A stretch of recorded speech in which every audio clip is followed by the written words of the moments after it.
person anyway, that you're going to have to go and fill out an application and do the whole thing anyway. All right?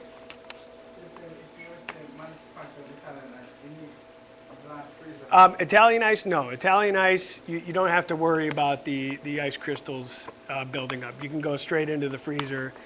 Right, Steve? I mean, that's not a big concern. With ice cream, yes. Italian ice, not really. You don't have to worry about a blast freezer. What's the difference between a blast freezer and any other freezer? Good question. I didn't go through that. The blast freezer is minus 35 to minus 40 degrees. Even a chest freezer, like I sell these chest freezers to Dipping Dots that are minus 50 ultra cold storage freezers. And those are minus 50, but when you drop 3 or 4 tubs of plus 20 product into a minus 50 freezer, it brings that freezer, it makes it warmer. A real blast freezer, hardening cabinet, is minus 50 and has some extra fans that kick in and really keep that temp even when warm product is introduced into it. So it really, you know, product that would take maybe a whole day or more to harden, you know, to 0 or below, in a blast freezer would do it over 3 or 4 hours, and you don't get the ice crystals that you would get from a slow harden. And then you're supposed to bring it from the hardening cabinet into what's called the tempering cabinet, because obviously it's going to be it's going to be at 30 below, and you can't scoop it until it's 0 to plus 6.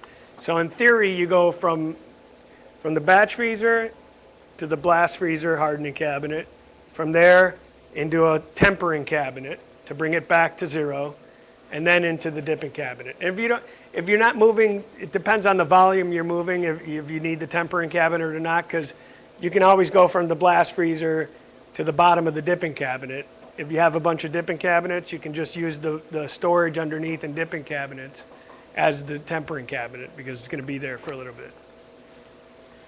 Is my mic up? One thing that's changed in Neil's and my business, which I think we both were surprised by it. You know, you do all this planning when you're running a corporation. You try to plan 5 years out and guesstimate what's going on. Well, if I knew about the recession starting in 2008, I think I would have sold everything and bought gold.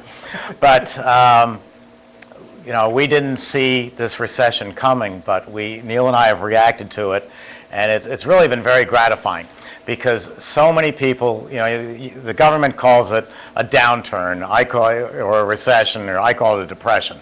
It's been hard times and is hard times on a lot of people in the country.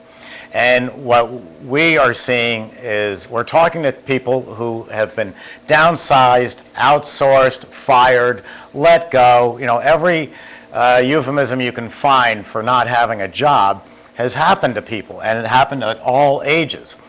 And with Italian Ices, they've been calling up in droves. I can't tell you how many, well, I won't tell you because my ex-wife wants to know, how many of these countertop machines we have sold. A lot of them. And it's to people who have not been in business before. They worked for some corporation and they don't have a job anymore, but they have the entrepreneurial spirit. They're not afraid of 16-hour days, which we commonly do.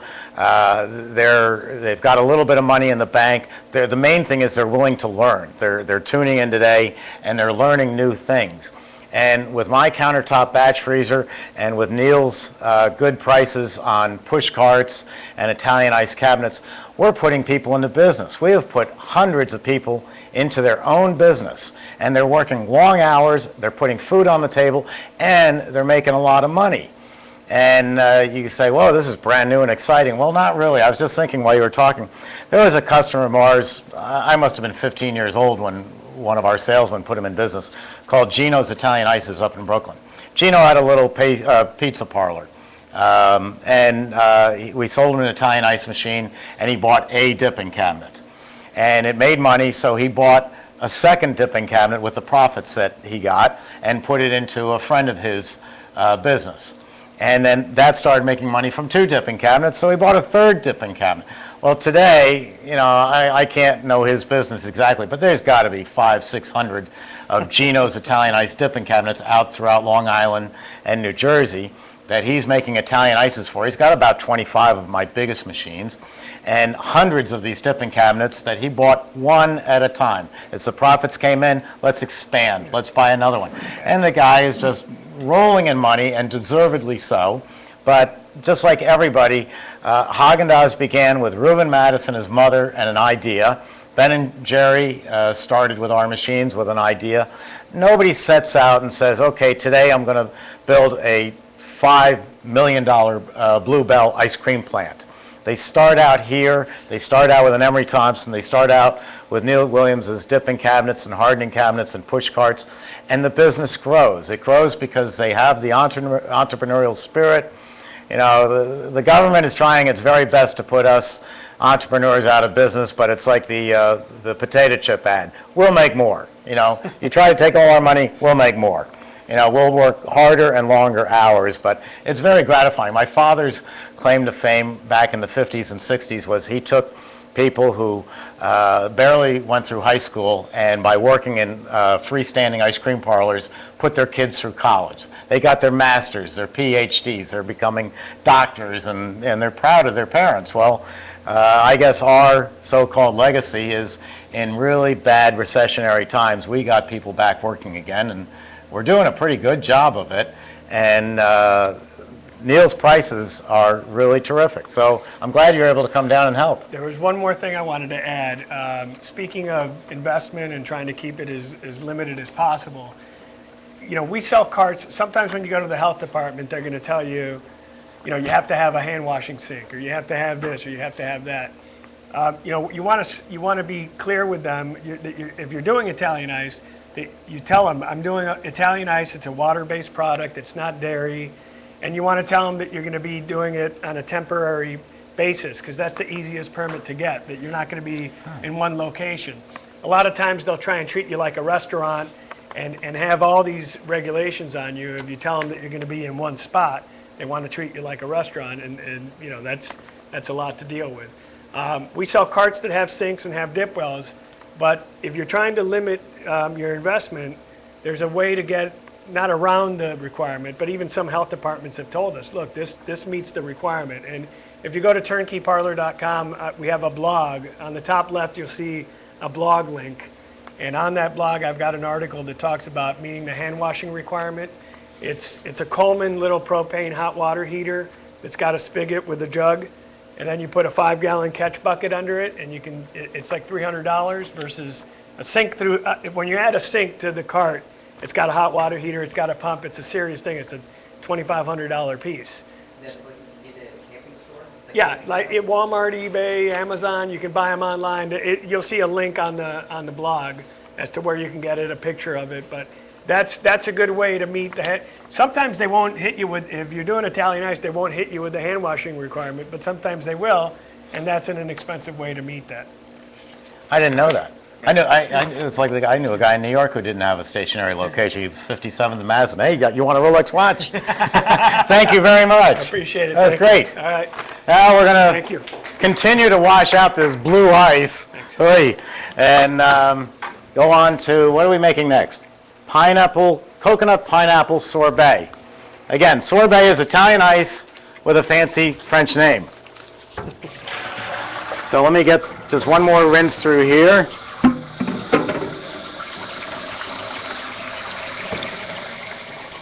And let me see what we're going to need. We're going to need 7 quarts of water.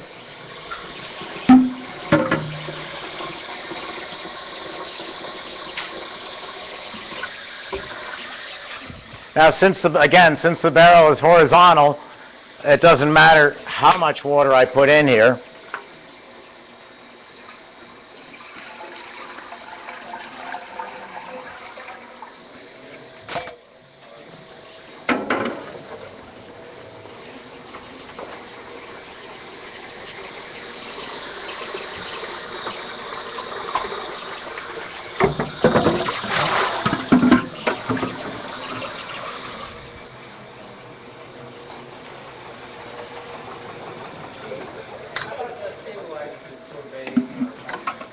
Okay, the question is about stabilizers in Italian ice. Great question. We use stabilizers in a lot of food products. And one of the most common ones is ice cream. If you make homemade ice cream in your house with, one of these, machines, I don't know if you can see me on camera. I'll be right there. If you're making homemade ice cream, you might notice that after a while your vanilla ice cream tends to separate. If you put your scoop of vanilla into a white bowl, you see a little brown ring around the ice cream. And that's the water coming out of the ice cream. So we want to stop that in ice cream, and we use stabilizers and emulsifiers. Stabilizer holds it all together. The emulsifier does pretty much the same thing. I know there's some people out at icecreamfolks.com at Yahoo Groups who can correct that. While I'm on that, icecreamfolks at yahoogroups.com. Write this down. This is a group of people based originally out of Massachusetts, but they are all over the country, all over the world. Icecreamfolks at yahoogroups.com. And this is just a bunch of people who own ice cream parlors or ice cream businesses, Italian ices. Some have hamburger and hot dog stands. And it's a wonderful free-for-all. We get on there and people write in with a question and we answer the questions, and it makes it all sound nice and lovely. We also get into some knockdown, drag-out fights between Gary and Malcolm over, who knows more. But if you have a question and you can't find the answer, you go to Ice Cream Folks at Yahoo Groups, and they're going to have the answer for you. So in ice cream, we're using stabilizers and emulsifiers, and they're fine.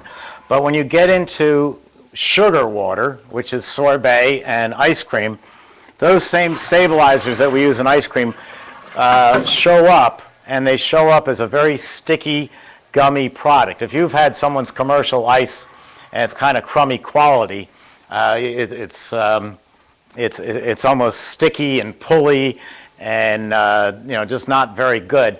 It's loaded with stabilizers. Why are they using it? Because they're so big, they're making product in May that they're going to sell to you in early July, and they're shipping it all over the country. And where dairy product works fine with these chemicals, we can use chemicals like you see polysorbate 80 all the time, which I do not like. I like as natural as I can possibly do. It depends on what country you're in and what environment. Maybe you can't do it all natural. But guar gum and carrageenan are just seaweed and gum, and so they're pretty good. They're very good. So in Italian ice, it's always been difficult to find a good stabilizer. In Malcolm's book, which we sell, we're currently out of it, but we'll have it again, Incredible Ice Cream, which I meant to talk about, I'll talk about later. We were recommending for a long time a product called CC917. I don't want to say who made it. It is a great product.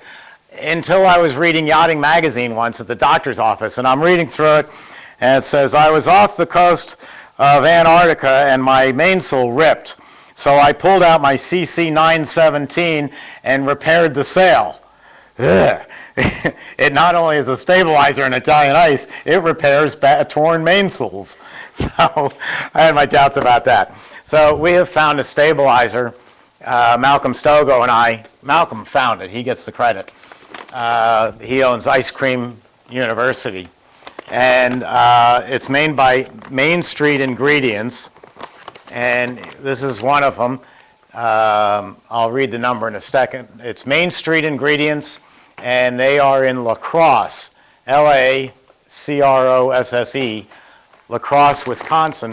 And this is Keystone 9100 sorbet stabilizer. That means it's good for sorbets, for Italian ice. And I know this is all natural, guar and carrageenan. And then here's number 9405 for ice cream. So those are two really good ones. They're natural, and you won't notice them in the product, which is my main thing that I'm looking for. So I've got some of my water here. Let me get the rest. This is going to call for 7 quarts of water. And again, it doesn't matter how I put together the water. It's all going to end up mixing in the machine anyway. And then we do call this lunch with the president, so we'll be serving lunch. It's blue ice.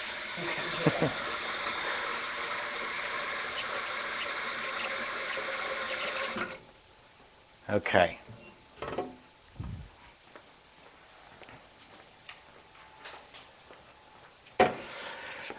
Seven quarts of water, 2 cans of Coco Lopez, 2 cans of pineapple, 1.5 pounds of sugar. So I need some sugar.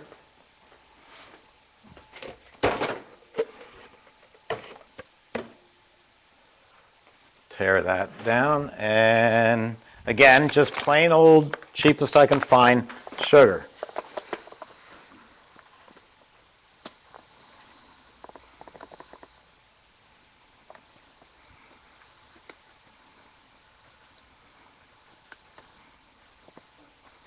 The ice cream machines, the reason I give out my home phone number, I do love to talk to my customers, but the reason I give out my home phone number is our machines are so bulletproof that nothing goes wrong with them. And quite frankly, and I hate to say this to a customer, but if something's going wrong, you're doing it wrong. And if you're doing it wrong, I can fix it in a matter of seconds.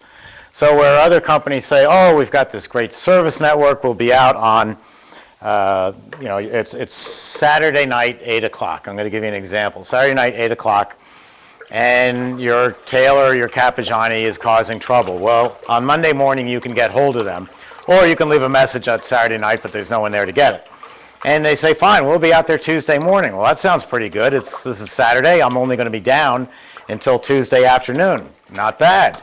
Wish I could get that kind of service, on my Maserati, if I had one. And so then they come out, they hear what the customer's complaint is, they change the expansion valve for $250, $250 labor, then they make some product with you, the machine runs great, they're a hero, the machine's running. Well, let's step back and see what really happened. Malik Rose, the basketball player, now retired, has in in Austin, Texas, I believe it is. He sells Italian ice and has for a number of years. Well, he called up one night, Saturday night, 8 o'clock, calls my house and says, Steve, my 5-year-old machine is banging and clanking. It's making terrible noise. And I said, okay, Malik, well, let's try this. Let's, tell me about this, tell me about that. I asked a few questions. And finally I said, hey, Malik, what are you making? He said, oh, I'm making cherry Italian ice. I said, Malik, taste it for me. What's it taste like? He tasted it. He said, ugh, it's awful. It tastes like cherry juice and water. I said, Malik, you left the sugar out. You might as well be freezing the rinse water because there's nothing to freeze. It was just flavor and water. It's going to turn into a giant ice cube. That's why all the banging and clanking was making all this noise. So the solution was drain it out, remix the sugar and water, put it in the machine, and the machine runs. So by 8:15, he's back up in business on a Saturday night. Again, if it had been one of the other major companies, they'd get them running up by Tuesday, and they would make a batch, and what's the chance that Malik is going to forget the sugar in, 2 times in a row, once on Saturday and once on Tuesday? No, he'll remember to put the sugar in, and it was just a simple mistake. And the machine will run great, and that service company looks like a hero. Well, that's why I like to give out my home phone number. And let's see, we've got this. Let me just make sure I've drained this out. Yep. And we'll pour in the sugar and water.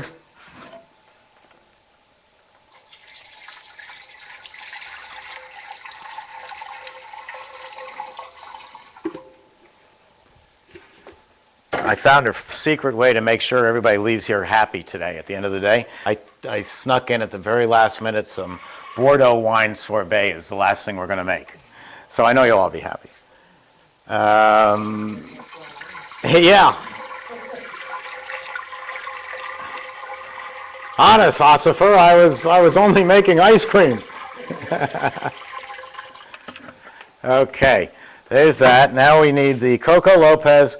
I have not found a good substitute for Coco Lopez. It's expensive, but if anybody out at Ice Cream Folks knows a good sub for this product, let me know, because I'd like to try it. But, that's the Coco Lopez for making, all sorts of great boat drinks, we call them.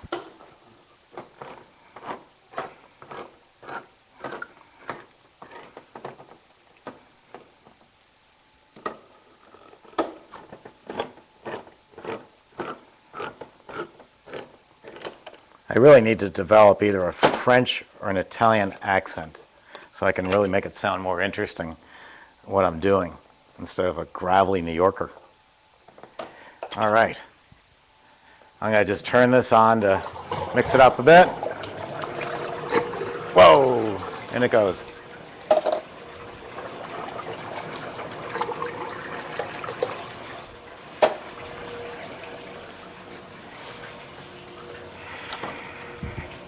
Some pineapple.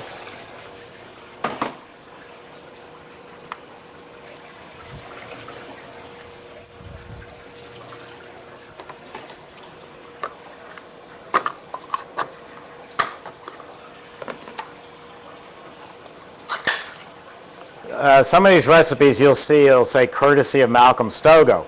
Malcolm Stogo is a longtime friend of mine.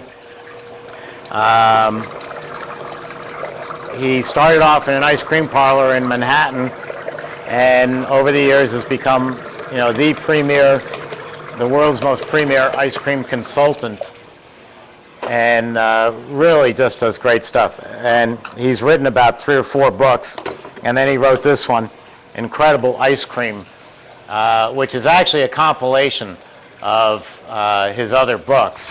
But it's got 300 recipes in it for making hard ice cream, Italian ices, and gelato. And every week I put up a new recipe at my website on my, was it Facebook, Ken? And they come right out of Malcolm's books. And sometimes I dumb down the recipe, make it a little simpler, but they are just fantastic. It's not a cheap book. It's 65 bucks. Paula, my office manager and wife, sells them, and I use it all the time. It's so popular, it's sold out, and we're supposed to get another shipment in, I think, in another week or so. Okay, so everything goes in there.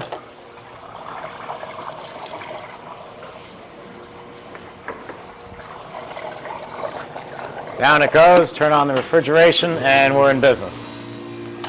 Now I'll set this just because it's a little longer time and I don't want to completely forget. The other thing I don't put on my machines, this timer is almost at the end of its life. I may have to spend 11 bucks and get a new one, but at least it won't be taking down the machine. The other thing I don't put on the machines is a water spigot. You see them on the Italian machines. It's got a little faucet here and a hose that comes out, and it reaches this far, right to here. Well, there's 2 problems with that. Besides adding unnecessary cost to the machine, it's only cold water. Well, if you take that ice cream mix, see how that coats everything? Well, if you were to take this ice cream mix and spray it on the floor and then wash it with cold water, it's like butter on the floor. It's just going to slosh all around. You'll never clean it up. You need hot water to clean up dairy product, to clean up fat. But their machines tell you, don't put hot water in the machine. You'll destroy the barrel. Actually, the gas will expand so fast in their barrel, and the barrel is so thin that it'll bubble the barrel, and then the whole machine is shot. My barrels are so thick, the 6 times thicker cylinder, which I'll show you when we take a tour of the factory, that we welcome you to put hot water in, because hot water is what helps clean. So if this thing's only cold water, it doesn't do any good. Also, look at the floor here. I've spilled on here. I got blue here. I got blue on the floor. I can't reach it with that crummy little, bit of water. I want over here, you can buy a white garden hose from a boat supply house, like Boat US, or Ken, where's the other place we use? West Marine. The normal garden hoses that we all drank out of when we were growing up, Food and Drug Administration says you're going to die if you drink water out of that. Well, we're still here, but if you want to make the FDA happy, you buy the white hose because they're for use on boats and they will not break down in the sunlight. So that's what you can use in your room. Hook it up to your sink, and then you have hot and cold, and you can get here and you can spray down the whole machine. You can spray down the floor. And that's going to cost you maybe 20 or 30 bucks as opposed to this little tiny thing that goes right here. Sometimes gadgets are just not worth the effort. And I love gadgets. It takes me 20 minutes to get into my house. I've got such an intense security system. Not that I need it. The only thing around me is a bunch of cows and deer, but it's a gadget, so I like it. So this is running. Any questions about ices right now? Okay. Yes. What's the storage and serving temperature of a For storage and serving temperature for Italian ice is 16 degrees above 0 Fahrenheit on average. bulk storage and freezing? No, for serving. That's the serving temperature. For storage, the colder you can get it, the better. As Neil was saying, the flavor tends to fall out of it if you are storing it at too warm a temperature. But I can make this product. Let me pull something out and show you. We have another company here at Emery Thompson that belongs to some friends of mine at the church, and it's called Southern Ice. And this is a product that they made about 4 months ago. That is a 2.5 gallon container of Italian ice made about 3 or 4 months ago. It's as good as the day they made it because we're keeping it at 10 below 0. So it's really a solid block of ice. It's not going anywhere. So then, if they want to serve this, tonight they'll pull it out of the 10 below freezer and they'll put it in the bottom of the dipping cabinet. The dipping cabinet Neil was talking about is double-decker. There's the tub that you see and there's the tub down below. So tonight we load up the dipping cabinet and this will warm up from 10 below to 16 above and we'll be able to scoop it. So that's fine if we are just going to go through 2 tubs of this flavor. This is cream ice, creamsicle.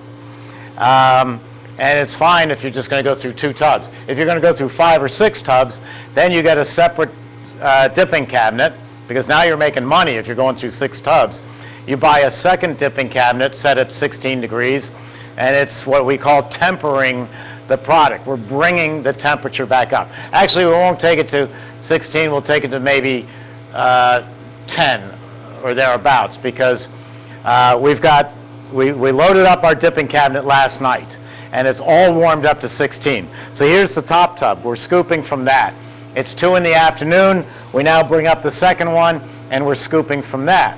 When we bring up the second tub, we go over to our freezer that's at about 10 degrees and load in another tub. So at 8 o'clock tonight, when we finish tub number 2, we've got tub number 3 ready to go. The business is very weather dependent. A good friend of mine, Keith, who owns Bubby's out in Hawaii.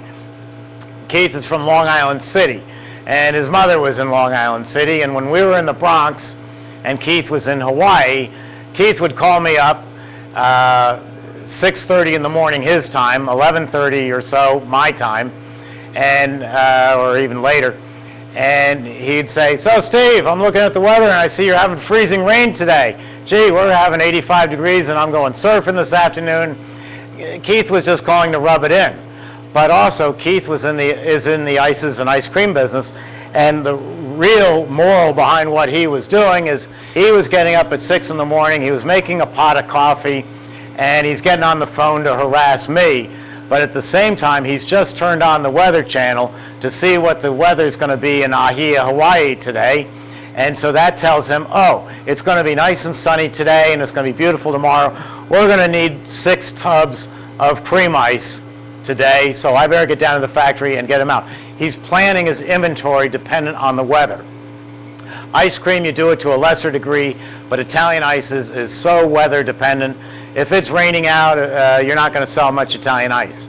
So if you see it's going to be, this is Wednesday, and we're making ice. If we see that Saturday is going to be cold and rainy, maybe we'll only make 2 tubs of orange Italian ice. But then the weather department, which is always wrong, 2 in the afternoon, the sun comes out. Well, with Italian ice, we can go back to the machine, and in less than 20 minutes, we have 1 or 2 more tubs of ice ready to go. So it's a great product because we can control the quantities, the inventory that we keep. This I can just show you. See, that was made from, I'll take this up to the camera and then back off. That was orange juice, sugar, and water. And that's what it looks like. That's a orange, and there's some of that ice cream mix in there too. And that's an orange cream ice. And let's see if it'll come out. No, but it's a solid block in here. And that's a great way to store it. So let me put that back. Oh, I want to talk to you about frozen lemonade.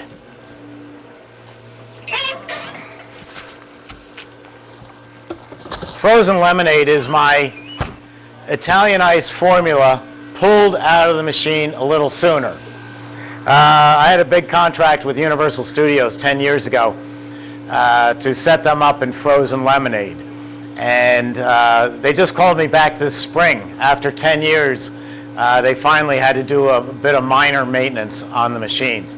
They've got 5 machines. I don't think they spent $1,000 after 10 years. That's the way we build them.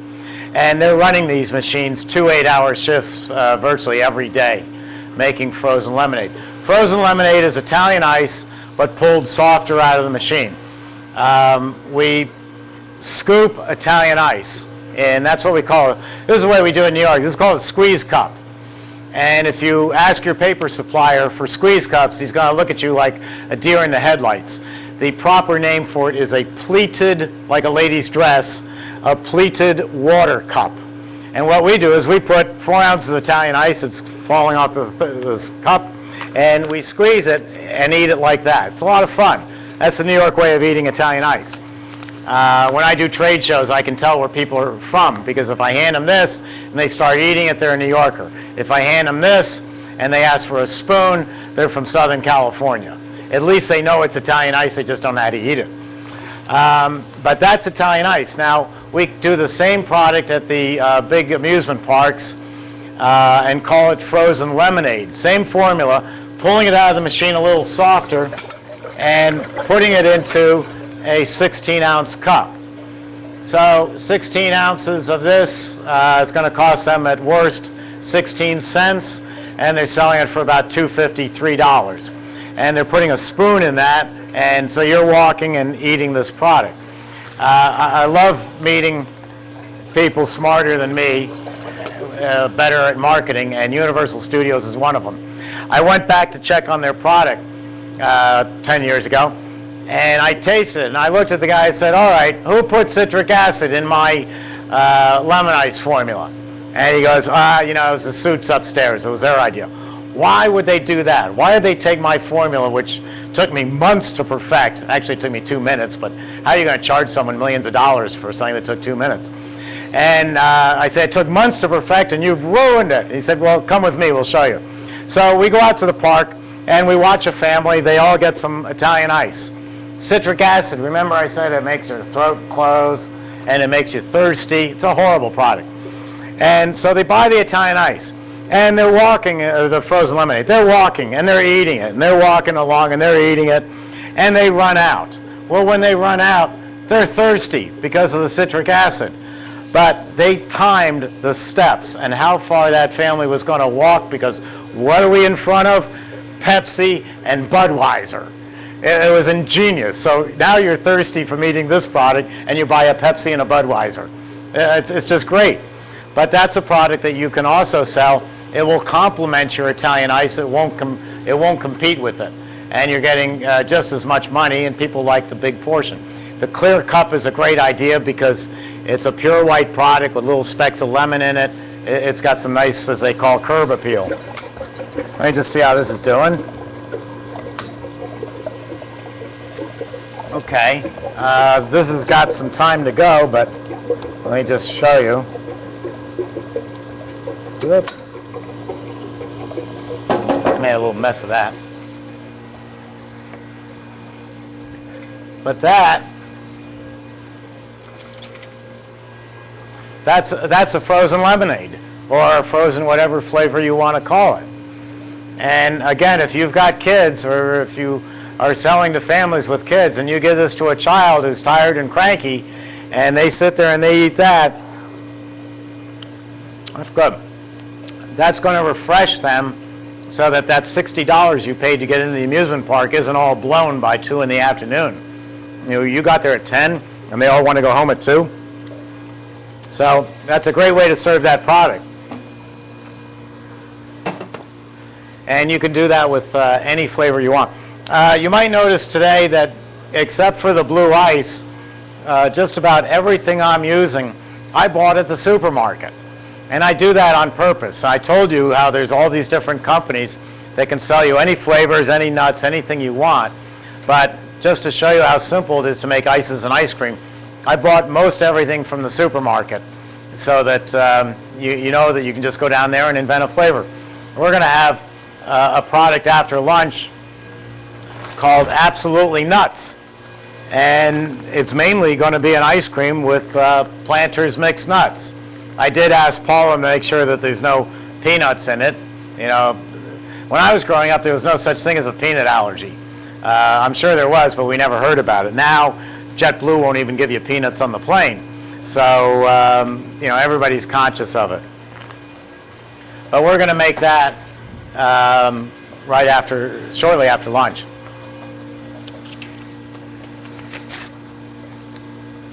Oh, we're also going to make banana Oreo cookie ice cream. That's a favorite. Let me see what else I should tell you about.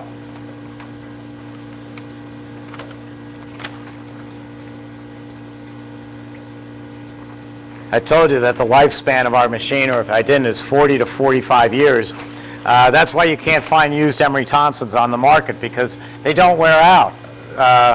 People just retire after 45 or 50 years of making product. So if you go on eBay today, you'll find about, I think the last time I looked, there were 87 Capigianis and Taylors for sale, and there were 2 Emery Thompsons.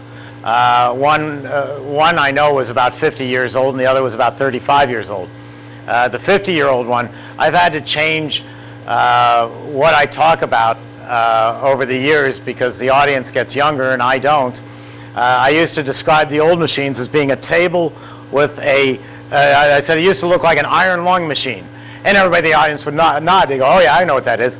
And then people started looking at me like, strange. What the hell is an iron lung machine? Well, then I go, oh, it's a table with a cylinder on top, like a MRI. And they go, oh, it looks like an MRI. Okay.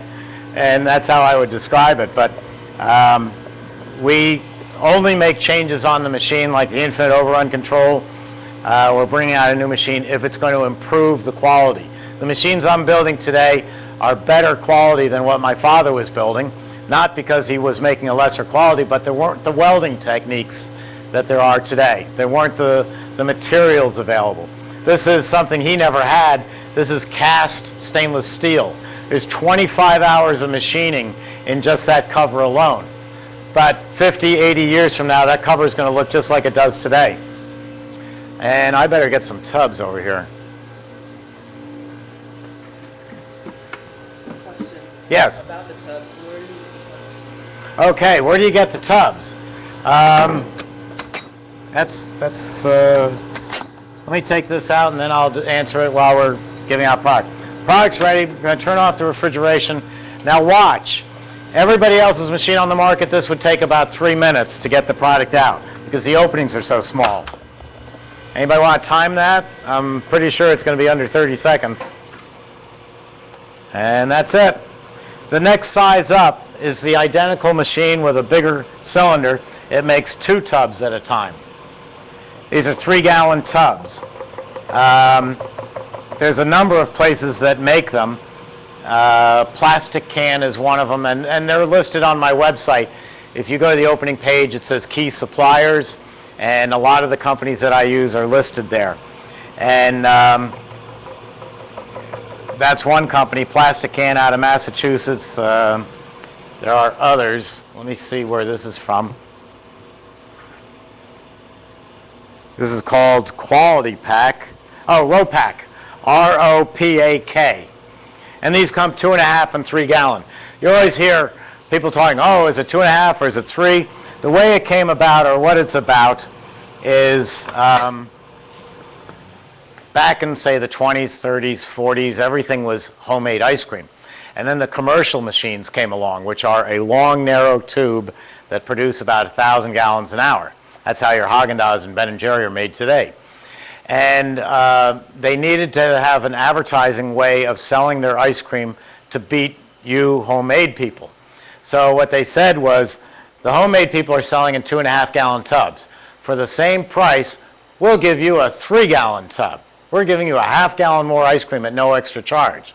So that was the way they marketed it, and that's why you see 2.5 or 3. So our machines are rated at 12, 24, 44, based on 3-gallon tubs. The recipes in Malcolm's book are 10, 20, and 40. They're based on 2.5 gallon. Neither one is wrong. I traditionally use 2.5 gallons as my basis, 2.5, 5, 10, but you can use either one. But if there's confusion, that's why, because it goes all the way back to when they were doing it commercial. So come on up and try this, and then I think Paula has got our lunch. She slaved over a hot cash register at Publix all morning to get breakfast, to lunch. And here we go. I'm going to need some more of these. I see them here.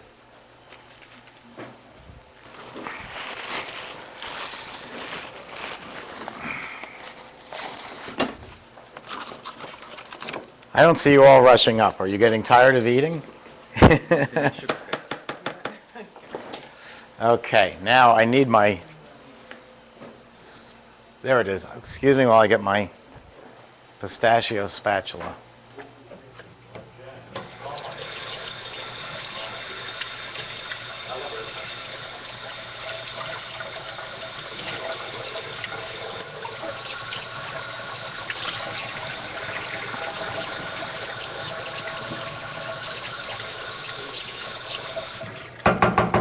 Okay.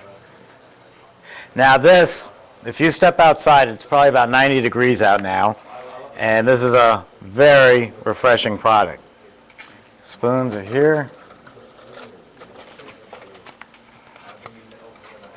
Here you are.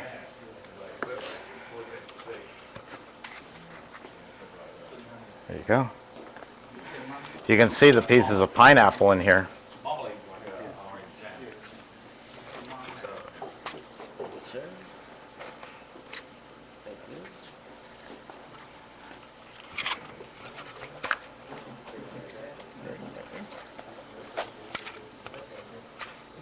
That's good, thank you. Okay. Thank you.